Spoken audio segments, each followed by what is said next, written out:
Dad always takes care of them before I get a chance. Bro's got wrinkles and like crow's feet and 5 o'clock shadow, whatever it is, man. Listen, I'm not a dude. I don't know, whatever shadows. This is Fallout Cannibals Are Actually Terrifying by Bizly channel. You know, I've always wondered if I lived in Fallout, would I be willing to do what it takes to survive? I mean, in a world like this full of mutants and other weird things, you'd probably have to get in Fallout. pretty weird yourself if you wanted to live. Like, what if you were really hungry, looking around your house for food, but all you could find were a bunch of carrots? Why are there so many guys? Built mass with sass. Yeah, it's protein maxing, man. If you don't eat something soon, you'll probably die. Is it just carrots? So really, it's a choice between survival What is he, part and bunny? starvation.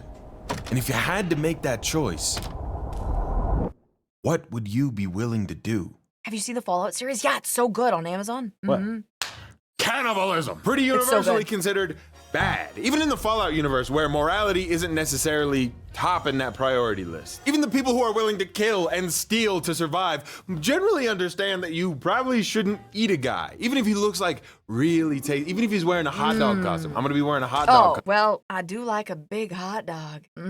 I could really go for a hot dog right now. But still, even if universally looked down upon, that does not stop some people from doing it anyway. There are multiple different groups of man munchers across the Fallout universe, and I want to talk about 3 specific Is this video for me? instances of them across 3 different games. The first one from Fallout 3, the best one from Fallout New Vegas, and one really interesting example from probably the last game in the series you would ever expect me to talk about. Each one of these examples is vastly different from the other, with some people just doing what they got to do to survive, and others who see it as a delicacy for only the most refined palate. Yeah, I got my pinky up, I'm fancy. And even though they're different, each one of them shows a unique corner in the incredible Fallout world. Anyway, the first example from Fallout 3 is in a town called Andale. A small town stuck in time pretending everything is normal. Not really much of a town necessarily, it's just a couple people living in the 3 houses that were left after this little suburban neighborhood got hit with a big nuke to the face. I immediately knew something was wrong here because the first person I talked to was this old man living in the smallest house on the block. And he tried his best to convince me to leave as fast as possible. What? How? How did you get in here? What are you doing in this town? Get out! Get out while you can! Claiming that all the people who lived here were evil and crazy. He said that if I didn't believe him, I should look in the basement or in the shed for proof. So I went to the main house to meet these crazy people that he was talking about. And they really didn't seem that strange at first. Yeah, they seem pretty normal. Why does everybody keep looking at me like that? These people aren't crazy. These are just God-fearing Americans who think the best thing a man can do is vote, and the only thing worse than a super mutant is a Democrat. We didn't vote for any beatnik liberal commies, that's for sure. What's so eerie about them is how they seem to act like everything is fine, and they put on this clear act of calm. Or maybe it's not an act, but it's definitely creepy. Now, this other house across the street is just the same layout of house, but flipped, and instead of a basement, they have a shed in the back. Both the basement and the shed are locked and require a key. So I figured I'd just poke around a little bit more, look for the key, and then sneak down into the basement at night. Now, if you look into the refrigerator in either of these houses, you will find that it is stacked full of something called strange meat. Something that the old man's fridge does not contain. I asked the man's wife what he thought about all of this stuff, and she just... Why does she look like a CEO? Kind of said that no one ever asks her opinion on anything, and then kind of just behaved like a mindless drone. Oh, well, no one ever asks me my opinion about anything, but I love it here. She didn't have the key on her either, so odds are it was with the big guy. I asked her and pretty much everyone else in the town about the old man who had told me everyone was crazy, but every one of them just kind of laughed it off. Though the wife did accidentally let slip that this was her dad, and keyword was, because he wasn't her dad, according to her, after she got married. Like, after she got married, he stopped being her dad. I also talked to the son, and he said he's gonna have to— Okay, why does this son look like he's like 40 years old? This is the oldest 10-year-old I've ever seen. Marry the little girl across the street, which he does not seem very interested in, mostly because he's pretty sure that's his cousin. Not exactly sure how this all lines up, but they are definitely keeping it in the family over on this side. He also said some crazy shit about how he doesn't normally get to talk to the new people because his dad will take care of them before he gets to. I've never got a chance to talk to the new people. Dad always takes care of them before I get a chance. There wasn't much else to find What do in you the town. mean graphic limitations of 2008? Bro looks like he has like after shadow, whatever it is, on his face. 4 o'clock shadow. Bro looks like he has 4 o'clock shadow and like wrinkles. Like come back to this. Wait a minute. What do you mean? Bro's got wrinkles and like crow's feet and 5 o'clock shadow, whatever it is, man. Listen, I'm not a dude. I don't know. Whatever shadows. You guys deal with the shadows. I don't know, it's all over his face. Look at him. He looks like he's 40 and you can't tell me otherwise. Do you get dehydrated a lot, need a drink that won't break the bank? Then you should get Gamersupps. They believe in traditional American values, like anime girl guys. It's caffeine-free and caffeinated in 2 kinds of tubs. Gamersupps improved my social life, and now I can stop seeing people in the mirror. Popular flavors include Guacamole Gamer Fart 9000, Sweet 6-Pack, Blowhole Blast, and Sploosh. Use discount ChaCha at checkout for 10% off. Stay hydrated, stay hydrated, stay hydrated. New people. Dad always takes care of them before I get a chance. There wasn't much else to find in the town, so I decided to wait until nightfall when I could go in and Justin steal the Bieber. key. But while we wait, I can tell you about this video's sponsor, ZocDoc. It's not always easy to find and schedule a doctor's Google appointment, Docky. especially for a Florida man like me Docky. who's only been to the doctor like a handful of times in my life. Like, who do I call for this? Where do I go? ZocDoc is a free website that allows you to find and book in-network doctors. They've got over 150,000 providers across all 50 states, covering things like primary care and dentists to dermatologists, eye doctors, and way more. And whether you want an in-person appointment or a video visit, you can choose the one that works best for you. It's real easy too. You can just search up what you need and ZocDoc will help you find it. There's no gimmicks Sorry, here. the It's just an ADHD, man. easy way to find a doctor. And once you found one that you like, you can see their real-time availability and click to book instantly. Like, they can get you in usually 24 to 72 hours after booking, sometimes even same day. Go to the doctor, bro. Stop Googling your symptoms and stressing yourself out. And when you do, use ZocDoc.com/Bizly to find the doctor that's right for you. That's ZocDoc.com/Bizly. Use my link. That's important. And thank you so much to ZocDoc for sponsoring this video. Once nighttime came, I snuck into the house and up into the room where I could steal the key.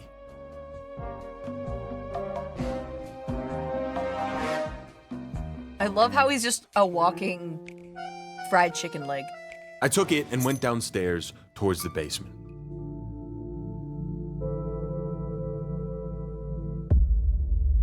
Can you eat people in Fallout? Yes. Bodies strung up on meat hooks. More fridges full of this strange meat that we've now confirmed belonged to these people. Some of the bodies in here were raiders, The but lore. others, like this one, are just labeled as settlers. So they don't eat bad people or people who would cause them harm. They just eat people. Who you are has nothing to do with how you taste, I guess. They really just see you as meat. And a terrible, I don't know why they would ever just see you like that. Coming up from the A piece of meat? That's all she sees me as. A piece of meat. That's all I am to her. Piece of meat. basement, the people crowded around me as I walked out of the house to confront me about all my sneaking around. Hey there, stranger. I've got something to... I mean, people are said to taste like pork. Okay, but here's the thing about, like, eating people. You shouldn't. Not just because it's morally bad, but also because there are diseases that you can specifically get from eating people. There's bad cannibal-esque diseases out there. I want to talk to you about. I couldn't help but notice that you're poking around in my basement. So, be honest now, you wouldn't know anything about that, would you? Through your bed? No, I would never do that. I would never do that. Oh my ever to gosh, you. Now, the there's a few hand. ways this can play out. You can tell them that you're cool with it and that you don't judge, and they'll leave you be. But in most other cases, whether you act squeamishly about it or boldly judge their choices, the father will adamantly try and defend his position that he was just trying to provide for his family. That they had to do this, else they would have died. Just putting food on the table. And in most circumstances, this conversation will end with them trying to kill you and probably eat you. My favorite line that he says was like, if you really go hard into him and judge him, he just goes, honey, get the ketchup. No, friend. I'm afraid that we can't let you leave. Get the ketchup, Linda. How are you eating dude with ketchup? You better eat me sauceless. If you're gonna eat me, I better go sauceless or I'm pissed. I wonder what sauce would pair best with me. I'm thinking of Dijon. No. What do we think? Oh, we're in pinky up territory now. Oh, we're getting fancy with the Dijon. They're not very hard to kill, especially if you have a big flame sword that leaves their bodies burning until the morning light. If you go and talk to the old man before you leave, he'll tell you that his plans are to take the children and raise them a little better than the cannibals might have. You know, under better values. Like, don't eat people. He also tells us that Andale, this town, was founded by 4 families over 200 years ago. So there was definitely some inbreeding going on here. My guess is that the whole, like, your father stops being your father once you get married is their weird way of getting around, like, marrying people you're related to. And maybe the years of inbreeding and cannibalism are what drove them mad to believe that everything was completely normal, and that's why they were acting that way. The grandfather, though, will hopefully take better care of the children and not make them marry their cousin. It's not a huge encounter. It doesn't have the most depth, but I mean, that's Fallout 3 for you. If you want something a little more nuanced with maybe an endless... Honestly, this just reminds me of like Appalachian stuff, but like in Fallout, yeah, nope. This is like Appalachian nonsense. Overwhelming amount of ways that it can go, paths that you can take, then you might have to wander out west towards the Mojave. Fallout New Vegas. And there I was, just a little strip walking down the strip. I bought this costume just to say that. When I saw a sizzling sight, the Ultra-Luxe casino, the classiest, most high-end establishment in all of the wasteland, the pinky-uppest territory there is. But little did I know, inside, there would be some greasy characters. Pun number 3. I baconed my way inside, that's nothing, and lost all my money at the blackjack table before I started the quest. I don't know what happened. I blacked out and it was gone. Okay, how about if I tell a good joke, then you have to give me my money back, okay? I got it. So, how did the bacon pay for college? How? How did the bacon pay for college? Strip. The quest actually... He started in OnlyPans. Would have been a funnier joke. It starts over here at the bar, where you meet a man named Heck Gunderson. Heck is the biggest Brahmin rancher in the area, and if you don't know what a Brahmin is, totally fair, I get it, it's like a cow, but it looks like... Shut up, I'm funny! Shut up! That was a good one! Stop! That. I feel like calling him a rancher was a pretty easy giveaway, and you probably should have put those clues together and drawn that conclusion yourself, but hey, I won't fry you for it. I'm gonna stop doing that. Heck Gunderson is here on business with the White Glove Society, the group that runs this hotel and controls all the food distribution in the area. Well, while here on business, his son has gone missing. He wants our help to go and find him. Now, just a quick little side note here before I go into how I tackled this mission. Fallout New Vegas is not like other video games. There are a ton of different ways that you can tackle this mission specifically. Now, the possibilities are not endless necessarily, but sometimes it really does feel like that. There's so much depth and variation in the different choices you can make, and some of the choices are blocked by a level gap. You'll see bits of this through my experience of it, but just know that there are multiple ways that this can go that even I won't be able to show in this video. I told Heck I would help him find his son and began investigating.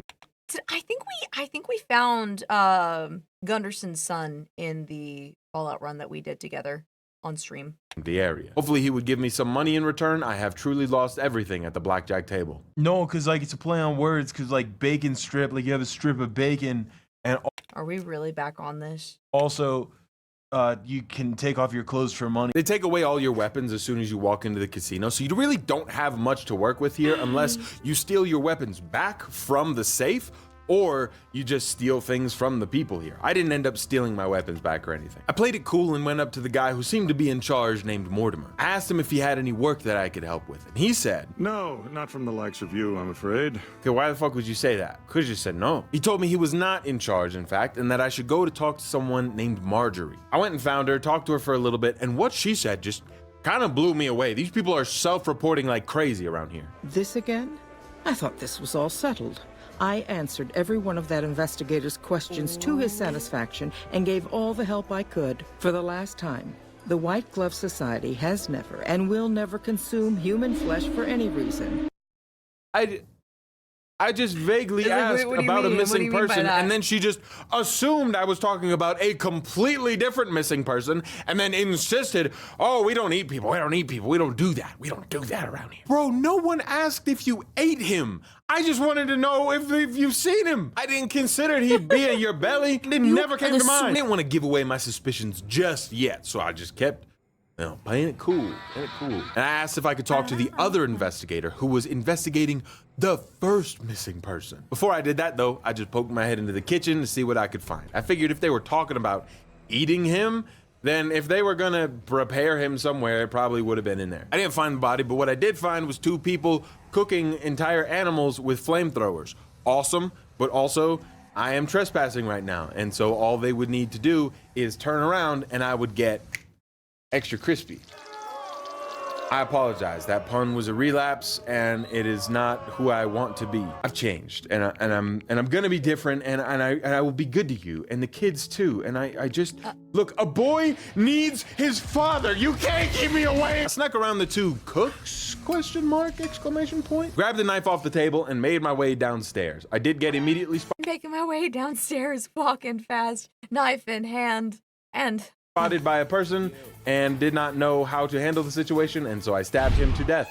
Didn't even really mean to do it, just something that happened. Sometimes you gotta improvise, that's improv, baby. I figured I had already killed him. I might as well strip him and wear his clothes. And it was so cool, I didn't even know this beforehand. This counts as a disguise. Like, everyone, if you walk around like this, will believe that you're just one of the White Glove Society. So I put on his clothes and just hoped no one would find his naked body in the hall, and I pressed on. I walked down the hall and found a bunch of wine that had been left out, as well as the head chef who I met, and he is very mean to me. Why are you standing still? Do you think the world waits for you while you stand there drooling? I didn't find anything else though, so I just left back upstairs to go check in on the investigator. Mortimer gave me the room number of the head investigator and asked if I had made any breaks in the case. And I thought this was my chance to get a little devious, mischievous even, and so I lied. And I said yes. I thought if they were cannibals, this would surely make them show their hand. I could have tried to convince him that I was actually cool with all of them eating people, but I didn't have the cannibal perk that you can actually get in this game, so I just assumed it probably wouldn't have worked. I haven't actually tried to play this quest as a cannibal, but I bet you there's a whole path for that as well. I went up to the investigator's room only to find him dead on the floor, and 2 members of the White Glove Society rushing in behind me to come and kill me too. Luckily, I had stolen a knife, so I just stabbed them too. Definitely feeling less bad about killing that guy in the basement earlier. Now, on the investigator's body, there was a matchbook that had a note written on it to meet somebody in the steam room at 4 p.m. At this point, it was like the middle of the night, and even though this guy was technically dead, he still owns the bed, so I had to stand there and wait for 16 hours. And then I headed to the steam room where I met this guy. You can talk to this guy at the beginning of the quest in the lobby, where he doesn't really have much to say, but now he's got a whole lot to say. The White Glove Society strictly forbids eating humans, but we weren't always the White Glove Society. Mortimer and some of the others have regressed to the old ways. Just to summarize his little lore dump here, basically, not all of the White Glove Society are cannibals. Oops. But Mortimer is trying to bring the practice back within the organization, not as a means of survival, but of luxury. He sees human meat as the pinnacle of food and has been slowly kidnapping people who wouldn't be missed here and there to eat them. But recently he's gotten sloppy, kidnapping Heck Gunderson's son, a very high-profile person here in the strip, and he plans to feed his son to the rest of the White Glove Society without their knowledge as the way to win them over. There are a few different ways you can choose to handle him from here, but I chose to go back down into the basement and kill the head chef. Not just because he was mean to me earlier and made me feel bad, but because he had been slowly perfecting this recipe that would be a good substitution for human meat that I was going to prepare for myself. I stole the recipe off his body, but apparently I was too stupid to follow it, and so I did what any sane person does. I took drugs to make me temporarily smarter so that I could cook it. I made the dish and then I called in the head waiter to serve it to the people. I opened the freezer to find Ted Gunderson, who was thankfully still alive, and I convinced him to come with me. And then I snuck us both into the room where Mortimer thought he was serving Ted to the entire organization and waited for him to deliver his speech. As a society, we've endeavored to sample the finest food and drink the world has to offer, but we are living a lie. There is a meat sweeter than the most corn-fed livestock. And tonight, For the first time as a society, you are sampling that very dish. Once he's done talking, you can jump out That'd and be reveal so to everyone that they cool. have not been eating human meat and that Mortimer has exposed himself. And you know, I think after my little aha moment there, I really convinced everyone how terrible cannibalism truly is. I really got through to them by exposing the evil in their organization here. And so, to thank me, they all got up and tried to kill me in an angry mob. I don't know if I did something wrong here or why they did that. I kind of thought I was gonna be cheered on like a hero, but they chased me for a while. Then the mob got bigger. Every time I ran past more guards, they would join. It started to look like ants more so. Maybe they were always gonna kill me, but like, holy shit, man, they're tough. They were strong in numbers. I died so many times just trying to get away. What was I supposed to do here? Did I do this wrong? I didn't even finish the quest. I just ran away. Ted is still following me to this day, right now. I don't know what to do with him. This is just one of the problems with having— He's just in eternal fight mode with him. so many options, such open-ended quest design. And sometimes you can just fuck something up and have no idea. Still awesome though. I think it's so interesting how different the White Glove Society is from the people in Andale. The common ground that they tread despite the opposite ends of the spectrum they sit on. This is a huge reason why I love this franchise and specifically its side content so much. The framework is so rock solid that you can just focus on telling stories of people within it. Who would you be within this world? And what kind of person can this world create? It's rare to find a game that gives you such a narrative playground, and that is what makes these games to me so special. Now we've got one more example of cannibalism within the Fallout series, and it's from a game that I initially wrote off and didn't play too much of. I know when you hear this, some of you will be a little turned off. Just remember, I'm gonna be wearing a hot dog costume. It's gonna be awesome. Just stay tuned. But it is, in fact, Fallout 76. Look at this thing. I mean, come on, you gotta stick around for this. When you're going both ways, come on, guys. This is just funny. This is just funny. Yes, the example is from Fallout 76, and hot dog, it's a good one. I lied to you before. People don't change. For those of you who don't know, quick history lesson, Fallout 76 is the multiplayer Fallout game that came out in a not-so-playable state back in 2018. Since then, though, it's gotten some pretty sizable updates and has some pretty cool stories within it if you actually go looking for it. What made this instance in Fallout 76 so interesting to me, and the reason I wanted to include it in this video, is because this game specifically seems to make some interesting changes to the lore around cannibalism. Specifically, what eating the meat will turn you into. So I was doing the main quest in Fallout 76, which at some point involves exploring the different raider factions around the Appalachia region. One of the factions here is called the Gourmands, which is known for their immoral choice in meats. You can find their old hideout in a place called Bolton Greens, originally a private school for all the rich kids, now turned into a big hideout full of meat bags. The Gourmand raiders seem to have been run off pretty recently by these scorched enemies. It couldn't have been too long ago, given that some of these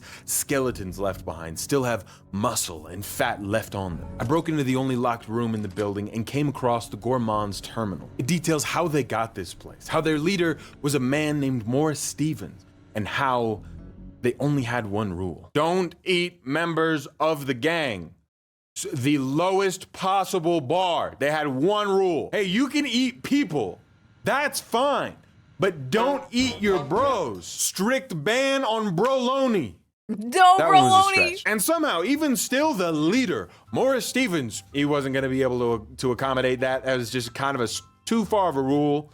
You know, they're really trying to put a lot of pressure on him, put him in a box. You can't put Morris in a box. He ate one of the guys just walking around, and not even because he was hungry, he just felt like it. All the logs say he was like a fat bastard, just a gluttonous man, slapping his big belly around. It doesn't seem like any of them really are doing this for survival at this point. More almost like it's a culture, a way of life for them. Anyway, Morris was exiled from the Gourmands and was said to have headed out west. I looked on the map and found a cave out towards the east and just headed that way. Bones hung from the entrance. And as I went inside, enemies crawled out from under the ground and charged towards to attack me. Now, I won't lie to you. I bought up to level 50 so it wouldn't take me months to get strong enough to get in here, and I think I overshot it just a little bit. I kind of one-shot everything in here with a basic shotgun. It was a little disgusting. I would have left my light on so that y'all could see more, but I thought the cave ambience looked cool. So sorry, it's just gonna be dark. My bad. But it looks cool though. I like the pretty lights. I eventually came across this skeleton of a woman with a note laid next to it.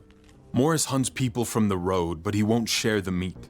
I've been living off the scraps, but the toenails keep getting caught in my teeth. Oh my Don't mind gosh, the costume ew. change, I had to film this later. Now he's starting to look at me strangely, with hunger in his eyes. He's changing. We both are. Question is, who's going to feast first? Given that her skeleton lays here, it's pretty obvious who ate who. And that just leaves Morris, who has turned into what this game is calling a Wendigo. Jeez. There's a final message left behind by Morris that I'll just let play out for you here. Edie, darling Edie. Oh, how delicious you were. The Staying on screen, I'm not going anywhere. taste of your flesh as it passed down my throat. Nope. She said, I killed her. I ate her. I thought he had a rule about no eating. But I had to. I must eat. So hungry, starving. Need more. More flesh. More blood. Need more. Brains. Find more. So I did a little research on the Wendigo, and what I found was that it originally comes from Algonquin folklore. It's described sometimes as a creature that hunts and eats people, and other times as a spirit that will possess a human, causing them to eat other humans. It's said that those who are greedy and gluttonous are more susceptible to being possessed by the spirit of the Wendigo, which this guy definitely was. Slapping his big belly. My theory for why in Fallout canon he would become this creature is that maybe the people he was eating had trace amounts of radiation in their body because the bombs had just dropped recently. And so he was consuming all of this flesh that held the radiation, and it turned him into this specific kind of monster. But there are some supernatural and spiritual things within Fallout, so maybe this is some kind of possession. It's hard to say though, because there are no correct answers as to why this happens and why it only happens in Fallout 76. It does not appear in any other Fallout game, but it appears twice in Fallout 76. There's a complete other example of someone eating human flesh and becoming a Wendigo. Another interesting thing I found was that the faction is called the Gourmands, and the White Glove Society, there is a room in there, a restaurant called the Gourmand. The White Glove Society does talk about how they originally, as a group, went by a different name and were known for eating people, but went through a kind of corporate rebrand. Maybe the Gourmands moved out west and put on weird masks and gloves 175 years from now. I find this instance so interesting and different from the others because while, yes, it started as a means of survival, that is not why Morris continued the practice. He also wasn't looking for the most refined food in the wasteland, considering himself a connoisseur of some kind. It seemed to me more like he lost himself, like eating the flesh poisoned his mind and turned him into something else. In that holotape, you can hear a bit of Morris coming through, but he's quickly overtaken by the insatiable hunger, making this a third, completely different corner in this massive world. I think I've always found the idea of cannibalism so scary just because that hunger comes from a real place. You know, I think as people, we can all imagine a circumstance where we are lost in the wilderness and need to do what's necessary to survive. Like, it's such an outlandish, insane thought, and yet it's so real. My favorite example is probably from the Walking Dead video game, if any of y'all have ever played that. There's just a bit in there where you meet these people who seem nice, and then they start trying to eat y'all. And that really freaked me out as a kid. I don't know, the concept is just like terrifying and fascinating to me. I also just think human nature in general is so fascinating and terrifying. Like, who are you when you're backed into a corner? What would a good man be willing to do? Those kinds of stories have always been interesting to me, and I think Fallout has such a unique and compelling way of telling those stories. Let me know which example you like best. Was there one that was more interesting than the others to you? And was there anything from the Fallout universe about cannibalism that I ain't touch on that you wish I maybe would have? Let me know in the comments down below, and after that, click the card right here to go and watch another one of my videos. Thank you to the $25 patrons over here who subscribed on Patreon. Appreciate that. I'm currently standing in my basement at 4 in the morning wearing a hot dog costume, and I do it for you, baby. I probably also do it for money. But and mostly also you. for money. For love and Anyway, money. thank you so much for whatever number of subscribers is up there. I can't even keep count anymore. Y'all are changing my life in huge ways. I really appreciate it. Click the card. Thank you. Very cool. Very cool. Okay, so that was Fallout Cannibals Are Actually Terrifying.